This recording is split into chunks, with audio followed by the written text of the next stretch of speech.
Assalamualaikum warahmatullahi wabarakatuh. Apa kabar teman-teman semua? Mudah-mudahan sehat selalu. Amin ya rabbal alamin. Nah teman-teman, kembali lagi di channel YouTube saya, Henry Tani 2. Bagi teman-teman yang belum like and subscribe, ayo like and subscribe lebih dahulu agar tidak ketinggalan video terbaru dari saya. Nah teman-teman, kali ini saya ingin mencoba menjelaskan mengenai dosis dan cara aplikasi dari herbisida Lindomin.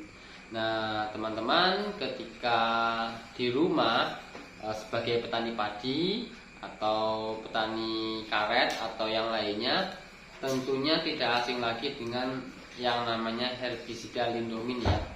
Nah karena herbisida Lindomin ini cukup familiar ya, khususnya untuk di kalangan petani padi untuk mengendalikan gulma ya yang ada pada tanaman padi.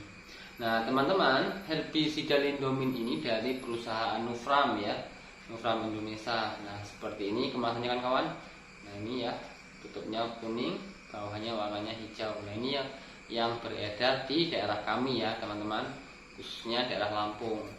Nah ini botol yang saya pegang ini yaitu kemasan yaitu 400 ml ya teman-teman.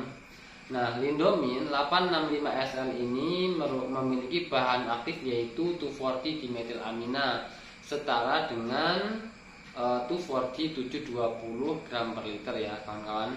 Nah ini termasuk dalam grup 4 herbisida.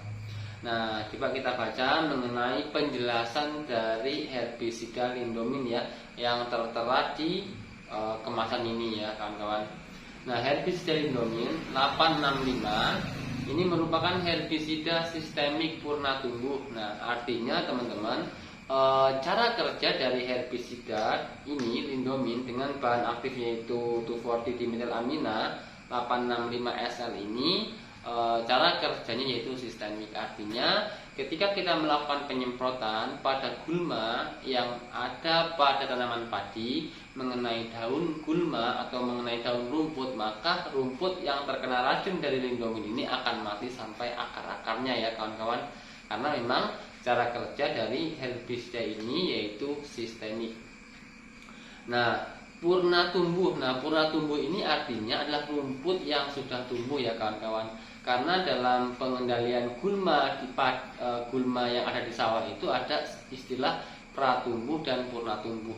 Pratumbuh artinya gulma yang belum tumbuh, artinya gulma yang masih dalam bentuk biji ya kawan-kawan. Dan itu bisa dikendalikan dengan herbisida pembeku ya. Contohnya kalau misalnya dari perusahaan Nufram itu ada yang namanya Serendi ya kawan-kawan. Nah mungkin nanti kita akan bahas di lain waktu mengenai penjelasan dari herbisida pembeku Serendi dari perusahaan Nufram ya, satu perusahaan dari Lindomin ini ya teman-teman ya. Nah jadi ini adalah purna tumbuh, artinya rumput yang sudah tumbuh ya. Jadi Lindomin ini untuk mengendalikan gulma atau rumput yang sudah tumbuh pada tanaman padi. Nah seperti itu ya kawan-kawan.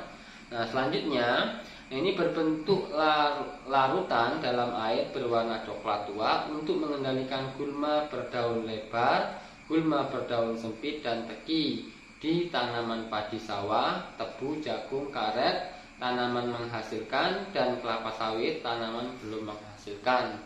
Nah seperti itu ya kawan-kawan. Nah ini mengenai penjelasan dari herbisida Lindomin yang tertera di kemasan ini ya teman-teman. Nah selanjutnya kita lihat mengenai petunjuk penggunaan. Nah agar teman-teman nanti mendapatkan hasil yang maksimal dalam aplikasi daripada herbisida Lindomin ini, maka kita harus memperhatikan dari aturan pakai atau cara aplikasi yang tertera di botol ini ya. Yang jelas ini adalah rekomendasi dari perusahaan ya kawan-kawan. Nah di sini kalau kita lihat mengenai petunjuk penggunaan, ini ada tanaman, gulma, dosis, dan waktu semprot. Nah di sini di tanaman ada tanaman padi sawah, tebu, jagung, karet, kelapa sawit, dan yang lainnya ya tentunya. Nah di sini kita akan bahas fokus pada tanaman padi ya kawan-kawan. Nah tanaman padi. Nah untuk gulma yaitu gulma daun lebar, gulma daun sempit, selanjutnya itu golongan teki ya. Nah, adapun untuk dosisnya yaitu 0,5 sampai 1 liter per hektar. Adapun untuk volume air yaitu 200 sampai 500 liter per hektar. Nah, teman-teman, kalau kita perhatikan mengenai dosis aplikasi daripada herbisida Lindomin ini yaitu 0,5 sampai 1 liter per hektar. Nah, itu udah kalau kita ngikutin hektaran ya kawan-kawan. Nah, kalau saya pribadi berdasarkan pengalaman saya itu saya menggunakan 2 sampai 3 tutup dalam satu tangki 16 liter. Kita lihat tergantung rumputnya ya kawan-kawan. Yang jelas jangan sampai kondisi rumput berbunga ya. Kalau misalnya rumput sampai berbunga maka itu sangat sulit untuk diatasi ya teman-teman. Nah, selanjutnya untuk mengenai waktu semprot ya. Nah, waktu semprot atau aplikasi daripada herbisida Lindomin 865 SL ini yaitu 14 hari sampai 21 hari. Nah, artinya kita harus aplikasikan herbisida Lindomin ini dalam rangka untuk mengendalikan gulma yaitu kisaran usia yaitu 14 hari sampai 21 hari. Nah, ini kalau saya pribadi ketika usia gulma atau usia tanaman padi di usia 14 hari itu saya menggunakan 2 tutup ya kawan-kawan. Nah, adapun kalau misalnya gulma itu sudah terlalu tinggi kisaran di usia 21 hari maka saya menggunakan 3 tutup untuk satu tangki 16 liter. Nah, seperti itu ya teman-teman. Nah, adapun untuk teknik penyemprotannya kalau saya pribadi itu yaitu di bawah ya kan kawan. Jadi kalau misalnya ini padi, jadi di bawah, nah di sela-sela padi ya kan kawan.